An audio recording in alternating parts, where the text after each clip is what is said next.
My name is Ryan Recalde. I'm 26 years old. I'm from Calaca, Batangas. At dati po akong kargador ng tubo. Audio Jungle. Na-involved ako sa Alliance in Motion Global when I was 19 years old. First timer! Before, working student ako sa Adventist University of the Philippines. Nag-work ako sa printing press. Audio Jungle.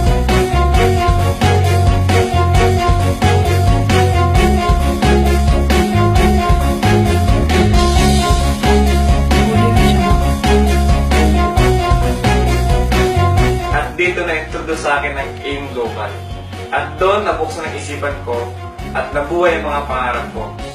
Hindi ako nakatapos ng pag-aaral, walang diploma. Kaya nakita ko sa AIM Global na dito mababago ang buhay ko. Kaya ginrab ko na yung opportunity. Pero ang problema, wala akong pera. Kaya pinilit ko ang aking magulang na isang laang pinagtatayo namin ng bahay. Grabe, hindi pala ganun kadali. Walang naniniwala sa akin, maraming nag-discourage sa akin, pero hindi ako nawala ng pag-asa. Because I want to change my life. Gusto ko magkaroon ng magandang buhay ang pamilya ko. Sa awa tulong ng Diyos, after 6 months doing this business, binayaan ako ng brand new car, Lancer GLX. After another 6 months, nakabili ako ng sariling bahay sa Rosa Heights. Doon na lumaki yung grupo ko at nagtuloy-tuloy na yung blessing. My second car is a sports car, Hyundai Genesis Coupe. At nakapatayo din ako ng bahay sa Batangas. And my latest car is Montero Sports 2014. At kakabili ko lang ng condo sa ADV Avenue Tower, malapit lang sa office.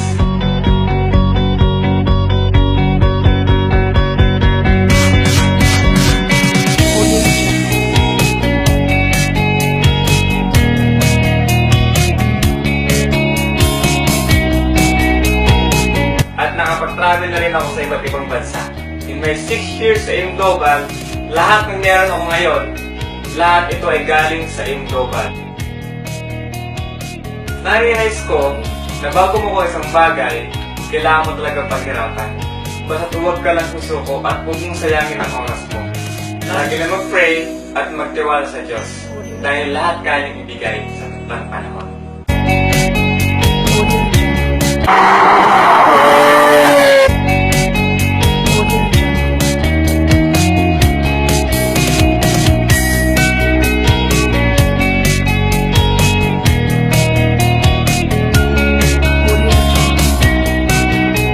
Salamat dahil mayroong AIM Global. Kung di dahil sa inyo, hindi ako ganito ngayon. And of course, my mentor, Kuya E, ang nagturo sa akin kung paano gawin ang tamang negosyo. Thank you so much. To God be the glory.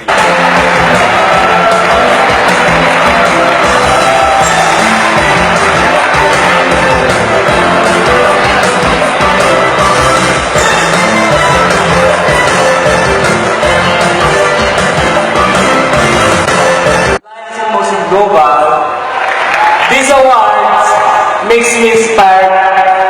Thanks so much for the wife, Ansel. Once again, congratulations to you, man, for the heartwarming story.